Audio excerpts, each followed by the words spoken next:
পরম করুণাময় আল্লাহর নামে শুরু করছি। আজ অনুবাদ করব সূরা বাকারার 22 থেকে 32 আয়াত।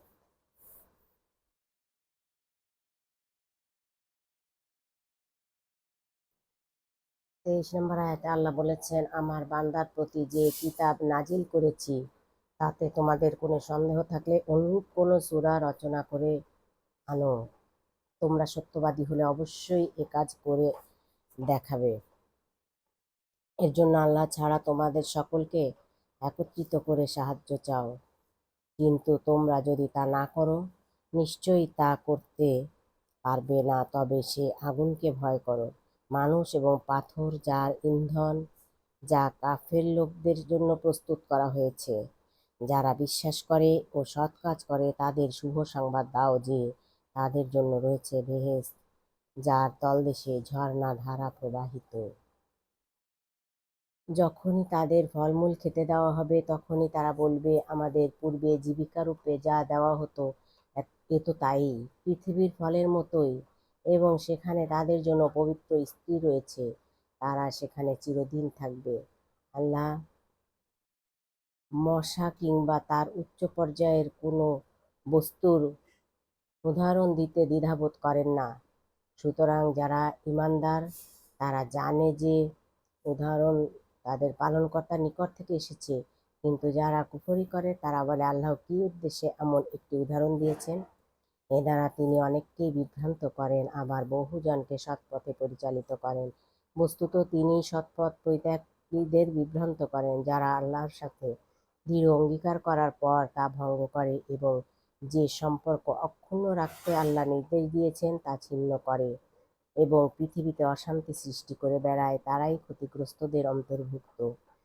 তোমরা কি করে আল্লাহকে অস্বীকার করো অথচ তোমরা ছিলে প্রাণহীন? তিনি প্রাণ দিয়েছেন, মৃত্যু ঘটাবেন এবং পুনরায় জীবিত করবেন।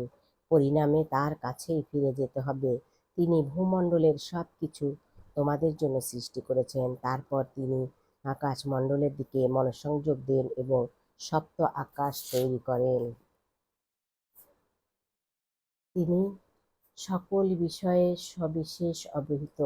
আর যখন তোমার পালনকর্তা ফেরেশতাদের বললেন, আমি পৃথিবীতে প্রতিনিধি সৃষ্টি করতে চাই, ফেরেশতারা বলল, আপনি কি সেখানে এমন কাউকে সৃষ্টি করবেন যে অশান্তি সৃষ্টি করবে এবং রক্তপাত ঘটাবে? অথচ আমরাই তো আপনার প্রশংসা, মহিমা কীর্তন ও পবিত্রতা ঘোষণা করি।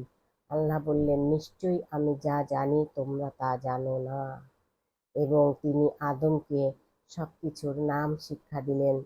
তারপর সেসব ফেরেশতাদের সামনে প্রকাশ করলেন এবং বললেন, এই সমুদয় নাম বলে দাও যদি তোমরা সত্যবাদী হও।